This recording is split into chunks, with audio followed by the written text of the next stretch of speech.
Azatlyk radiosynyň jurnalistleri Bruce Pannier bilen Abu Bakr Siddiq'ın Taliban Türkmenistany sapar edenine nämeler boldy diýen atlan çap edilen makalasynyň mazmunyny eşdirýär. Musulman ekstremist toparynyň wekiliýeti 6 fevralda Türkmenistana gelip gidenden soň ne Taliban ne de Türkmen resmiýetleri iki tarapyň arasynda geçirilen gepleşikler barada jikmejik maglumat berdi. Türkmen paýtagty Aşgabatda geçirilen duşuklar barada ören az maglumat berildi we ine bilinýän zatlar şulardan ibaret. Aşgabatda sapar eden topara Molla Abdulgany baradar ýolbaşçylyk etdi we şol gün Türkmenistanyň daşary işler ministrliginiň adaty bolmadyk çalaşynlykda çap eden beýanatyna görä Taliban Türkmenistan, Awganistan, Pakistan, Hindistan TV gaz geçirjisiniň gurulşy, Türkmenistan, Awganistan, Pakistan elektrik liniýasy we Awganistany demir ýol arkaly Türkmenistana birikdirmek baradaky taslamalar barada gürleşmäge geldi. Şeýle de baradar Talibanyň 26-njy ýanwarda Irany we 2020-nji ýylyň 16-njy dekabrynda Pakistana guralan saparyny ýolbaşçylyk etdi. Bu saparlar geçen ýyl Kataryň paýtagty Dohada başlanan Owgan parahaçylyk gepleşiklerini ara alyp maslahatlaşmak üçin guruldy. Türkmenistanyň daşary işler ministrliginiň çap eden beýanaty Taliban delegasiýasynyň agzasy Muhammed Suhail Şahynyň gysgaçy beýanatyny hem ölçün alýar. Ol top we Türkmenistanyň Awganistana demir ýol çekilmegi ýaly taslamalaryň gurulşynyň basymrak başlanmagy şübhesiz Awganistanyň parahaçylyk we ykdysady ösüşi kazanmaklygy goşar diýdi. Şahyn Talibanyň Awgan halkyna peýdaly boljak. Ýagny bu ýurtda durmuşa geçirilýän taslamalaryň gorulmagyny üstün etjekdigini hem sözüne goşdy. Ol topuk taslamasynyň we ýurdumyzdaky beýleki infrastruktura taslamalarynyň durmuşa geçirilmegine we howpsuzlygyny dol gollaw berýänligimizi ma'lum edýärdi. Eýsem Talibanyň bu berýän wadasynyň nähili ähmiýeti bar. Taliban bu hili beýanatlary ozalam edipdi. Şol sanyny Medwat wekili Zabihullah Mujahid 2016-njy ýylyň noýabr aýynda eden beýanatyny Taliban diňe bir halkyň bähwidine bolup milletiň ösüşine we güllä besmegine sebäp boljak ähli milli taslamалary gollamak bilen çäklenmän eýsem olary gorumak hem ıgrarly diýipdi. Ýöne Taliban şol ýylyň ýanwar we fevral aýlaryna Awganistanyň demir gazygyny, Täjikistanyň we Özbegistanyň elektrik toguny getirýän siýimler kesdi. Bu ýykynçylyk Awganistanyň demir gazygynyň sebitleriniň elektriksiz galmagyna we kabulyň elektrik üçünçiliginiň düýüklü peselmegine alyp geldi. Talibanyň 2016-njy ýylda beren wadasyndan soň prezidentiň Medwat wekiliniň ornbasary Şah Huseýn Murtazawy Taliban toparynyň bu wadany bermedinden bir näçe aý öň 302 mektebi, 41 sagly goýuny, 50 mescidiň minarasyny, 5305 ýaşaýyş jaýyny, 1818 dukany, hökümet binasyny, 6 köprüýni ýumranlygyny, 11 vilayatda 290 geçelgäni we 120 kilometr ýoly ýykanlygyny we zaýlanlygyny aýtdy. Awganistanyň içeri işler ministrliginiň Medwat wekili Tarik Aryan 2020-nji ýylyň maý aýynda Talibanyň soňky 6 aýyň dowamyny 14 vilayatda 110 jemgyýetçilik taslamasyny weýran edenligini, şol sanyny Baglany markazy etrawyny Täjikistanyň elektrik getirmek üçin dikilen 3 sütüni we Özbegistanyň Baglan vilayatynyň Pulahymyr etrawynyň Dande Şahubetdin we Hıvaza Alwan etraplaryna elektrik toguny getirmek üçin dikilen 2 sütüni ýok edenligini aýtdy. Bruce Pannier bilen Abu Bakr Siddiq Awganistana ýatyrylýan sermaýalaryň hem howpsuz däldigini belleýär. Topuk barada aýdylanyny Türkmenistan bu gaz geçirjisini gurmagy 25 ýyldan gowrak gäri arzu edýär. Emma Awganistanyň howpsuzlyk problemleri häzir bu neçenli bu taslamanyň durmuşa geçirilmegine ýol bermeýär. Jurnalist Ahmed Reşit Taliban hakynda ýazylan we iň köp satylan kitabyň awtory we Awganistan boýunça öňde barjy hünärmenleriň bir hasaplanýar. Ol Azat Ýewropa Azatlyk radiosynyň Kandahara web sahypasy bilen söhbetdeşlikde 1990-njy ýyllarda haçan Aşgabat topuk gaz geçirjisini gurmak tagallasyny edip başlanyny bu iş Talibanyň futbol stadionlaryna aýallary jedalandyryp başlamagy netijesinde ýol almat diýdi. Egerde inni Taliban hökümete gözegçilik etse we olar kabul rejimi bilen egilişige gelip öz iş usulyny üýtgetmese Awganistanyny bu golaýlarda daşary ýurtmaýa goýumlarynyň bolmagy tasdan mümkin nädip Raşid sözüniň üstüne getirdi. ol ýerde mesele diňe daşary urtmaýa goýumlaryna hem däl. Eýsem gurulşy işleriniň anyk kime tapşyryljakdygy hem sora bolup durýar. Egerde geçirji guruljak bolsa, gurulşyk meýdançalaryna zerur enzamlar bilen birlikde gaz geçirjini gurmak tejribesi bolan daşary urtly işçileriň hem getirilmegi zerur hasaplanýar. Ýöne işçileriniň açyk arasynda galyp biljekdigini ýa-da adam galkan hökmüni ulanylmak ähtimallygyny bilip durka haýsy kompaniýa öz adamlaryny we teknik enzamlaryny söwüşleriň tutaşýan ýerine ýa-da Talibanyň gödäwçilik astyndaky sewitlere iýerip biler. Türkmenistanyň topuk geçirjisiniň gurulmagyna bolan mätäçligi hiç wagt edil häzirki syýaly uly bolmany diýip jurnalistler syýynlaryny dowam etdirýär. Bu ýurt hususan öz esasy eksperti bolan tebii gazyny bazar tap bilmezligi sebäpli köpelen we çuňlaşan ykdysady kynçylyklara sebäp boldy. Her wagtda türkmen gazynyň ýeketäk köpi berilýän ýeri Hytaý bolup, Pekin geçen ýyl iki ýurdu birleşdirýän 3 gaz geçirji arkaly import edilýän türkmen gazynyň mukdaryny epesli azaltmaly boldy. Günwatar Owganistanyň üstü bilen soňra gün ortadan Kannagaryň üstü bilen Pakistany we Hindistanyňky Fazil Kaçenli 1800 kilometrden gowrak aralyga çekilmeli topuk taklamasy 33 milliard kubmetr türkmen gazyny aktarmagy nazarda tutýar. Owganistan bu gazyň 5 milliard kubmetrini alar. Pakistan we Hindistan ikisi bilelikde 14 milliard kubmetr gaz alar. Owganistan we Pakistan tranzit töleglerinden hem peýda bolar.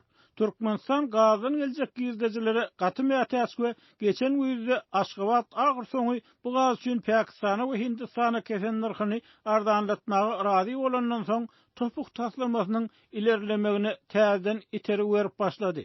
Hindistan bilen Pakistan Türkmenistanyň eksport etjek tebii gazynyň bahasyny ardanlatmagyny talap edipdi. Pakistan bu dawa çözülýänçe topuk taslamasynyň öz topragyna gurulşygyny başlamajakdygyny aýtdy.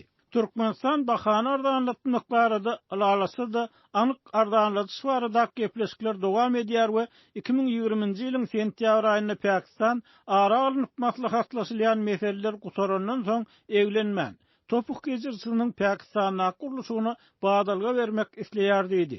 Gazyň narhy bilen bagly meseleleriň biri Islamabadyň talabyna görä türkmen gazy Pakistanyň suwuklandyrylan tebii gazy berýän bahasyndan epesli ardan bolmaly. Ýöne ähli tarap howpsuzlyk kepilliklerine ananýan bolsa da bir ýerden tek topugyň gurulşygynyň amala aşmagyna ýol bermeýän bir näçe päsgelçilik bar. Eýsem Aşgabatda näme ara alynıp batlahatlaşyrly. Taliban delegasiýasynyň Aşgabat şäherine eden saparynyň gyzykly elementlerinden biri olaryň paýtagtda kabul edilmegi boldy. Türkmenistan daşary urtlary içerik girmäge gaty az mümkinçilik berýän izolirlenen ýurt bolup, türkmen häkimetleri geçen ýyl koronavirus pandemiýasy başlaly bäri ýurdy hususan Aşgabaty möhürleme üçin elinden geleni etdi. Netijede daşary ýurt uçuşlary bir ýyla golay wagtary Günnowurdaky Türkmenabat şäheriniň üstü bilen amala asyrylýar. Şondan bäri daşary ýurt wekiliýetiniň Aşgabat şäherine göneden ýeketäk sapary prezidentiň saglygyny barlamak üçin iki gedek Türkmenistana gelen nemis lukmanlaryny hasaba almasak, bütünlüğüne saglyk guramasynyň missiýasynyň 2020-nji ýylyň iýulynda türkmen häkimetleriniň ýurt koronavirusdan dol azat diýen geň beýanatlaryny tasdiklamagyna umyt baglanan sapary boldy. Şeýlelikde türkmen resmiýleri Taliban bilen nämeýän ara alyp maslahatlaşmak isleýän bolsalar-da ol söwüşçü toparyň wekillerini Aşgabat şäherine getirmek derejesinde möhüm boldy diýip synçylar pikir edýär. Elbetde topuk Türkmenistan üçin ören möhüm bolup durýar. Ýöne bellenip geçilişi ýaly Owganistanyň üstü bilen geçirji gurmakdaky päsgelçilikler henirem saklanyp galýar we häzirki emele gelen ýagdaý bu gurulşygy tasdan doly mümkinlerliğen ýagdaýa salýar. Eýsem gazyň ýerine elektrik iýermek barada gurrun edilen bolmagy mümkinmi? Türkmenistan Owganistanyň paraçylyk gepleşiklerini özüne geçirmek üçin 2018-nji ýylyň aprel aýyndan bäri azyndan 3 gedek teklip bilen ýüzlendi. Ýöne 6 fevralda bolan duşlukdan berilen habarlarda bu teklip barada hiç zat aýdylmady. Eger de Taliban vekiliyeti yakynly Pakistany we Irana sapar edenne owgan paragatçylyk gepleşikleriniň ýurtlardaky duşuklaryň gün tertibiniň başynda bolanlygyny nazarda tutsak, Aşgabatdaky ýagdaý ören täsin görnýär. Türkmenistanyň Daşary işler ministrliginiň beýanatynda Owganistanyň paragatçylygy we dornuklugy ýola goýmagyň we goramagyň ähmiýeti barada aýdylan umumy jümleden başga paragatçylyk gepleşikleri barada hiç zat agdalmady. Sol wagtda Taliban delegasiýasy bilen Türkmen hökümetiniň arasynda ara alynıp maslahatlaşylan esasy meseleleriň biri görnüşinden gaz däli elektrik togy bolanameňdir. Türkmenistan teklif edilýän 500 kilowattlyk top elektrik geçirji liniýa gurulandan soň Owganistanyň bilen Pakistany elektrik togyny eksport etmekçi bolýar. Türkmen prezidenti Gurbanuly Berdimuhammedow we Owganistanyň prezidenti Ashraf Ghani 14 ýanwarda topuň birinji bölüminiň Kerki Antkoy Puloya Komri elektrik geçirji taslamasynyň açyş tawarasyna video baglanşyk arkaly tomaş etdi. Şol wagtda Türkmenistan Owganistanyň demirgazygyny käbiri Talibanyň gödäwçiligine bolan sebeplere bir ýandan bäri elektrik energiýasyny eksport edýär.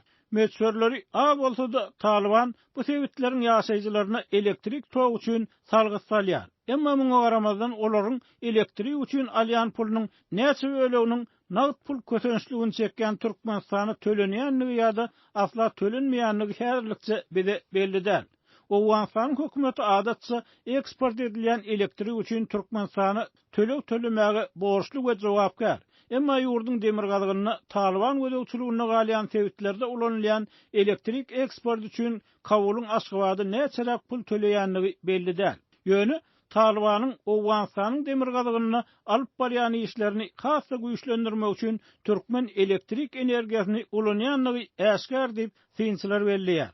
Türkmenistan 2018-nji ýylyň iýul aýynyň aýagyna Batkyz welaýatynyň paýtagty Kalaýnaw şäherine barýan 110 kilowattlyk elektrik geçirjini, Owganistany togy berýän 3-nji elektrik liniýasyny işe girdi. Taliban 2019-njy ýylyň aprelinde Batkyzdaky sütünleri partlatmak we bejerji ustalaryň awatlaýyş işler üçin bu ýere gelmeginiň öňüni almak bilen bu sebäpde gelýän togy kesdi. Taliban 21 ow üçin Talibanyň gödäwçiligi aslynda galýan owlar üçin elektrik togyny isleýär we olaryň talaby berza edildi. Emma bu işi bir günne etmek mümkin näli Batkyz welaýatynyň şol wagt häkimi Abdulgafur Malkzai aýtdy. 6-njy fevralda geçirilen Türkmen Taliban duşugundan soň Batkyz welaýatynyň häzirki häkimi Hesamatdin Şams Azatlyk radiosyna beren interwýusynda Talibanyň infrastrukturany bozmalyk barada beren wadasyny gollaýanyny we indi bu wadany iş ýüzünde durmuşa geçirmeligini aýtdy.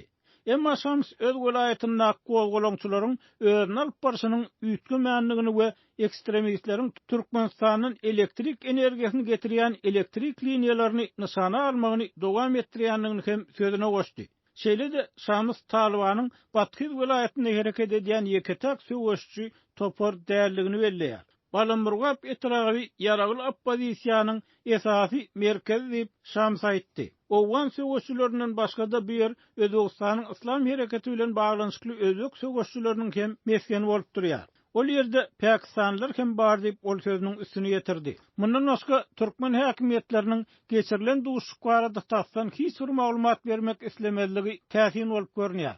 Azatlyk radiosynyň türkmen ullugy döwlet habar serişdeleriniň Owgan delegasiýasynyň sapara gelenligini aýdyp, olar bilen duşan türkmen resmiýetleriniň atlaryny aýtmakda ören teresap bolanyny habar berdi. Ýöne iň bolmanyny bir suratda Türkmenistanyň Daşary işler ministri Reşit Meredowy onuň gepleşik ustalynyň başynda oturanlygyny görse bolýar. Owgan hökümeti bu sapar barada ýöri töleýin düşündiriş bermedi. Ýöne Azad radiosyna Azatlyk radiosynyň Owgan ullugyny Owganistanyň ähli toporlaryň Owgan halkynyň mundan beýlek ejir çekmeligi üçin ýurdun infrastrukturasyny goramalygyny aýtdy. Şol wagtyň özünde de Taliban derlew atşygy besetmäge razy bolmaga çagyrdy. Şu sebäpden Talibanyň Aşgabatda sapar etmekden ýydarlayan bähwidi näme bolsa da olaryň käbir ýa-da köpüsi diňe söwüşçü topar bilen Türkmen hökümetiniň arasyndaky bir zat ýaly bolup görnýär. Türkmenistan BMG tarapyndan bir tarap ýurt hökmüne ikrar edildi we bu Aşgabatyň Owganistan bilen iş salşmagyny has peýdaly boldy. Türkmenistan uruş sebäpli weýran bolan ýurtda uzak wagtlap dowam edýän konfliktde hiç kimiň tarapyny tutmazlyga synanýar. Huç sebäpden hem owgan konfliktine gatnaşýanlaryň hiç biri durnukullyk kazanmak meselesinde Türkmenistany ygtybarly ýaran hasaplap biljegi meňzemeýär diýip Bruspaner bilen Abu Bekir Sıddyk Taliban Türkmenistana sapar edenine nämeler boldy diýen syny jemleýär.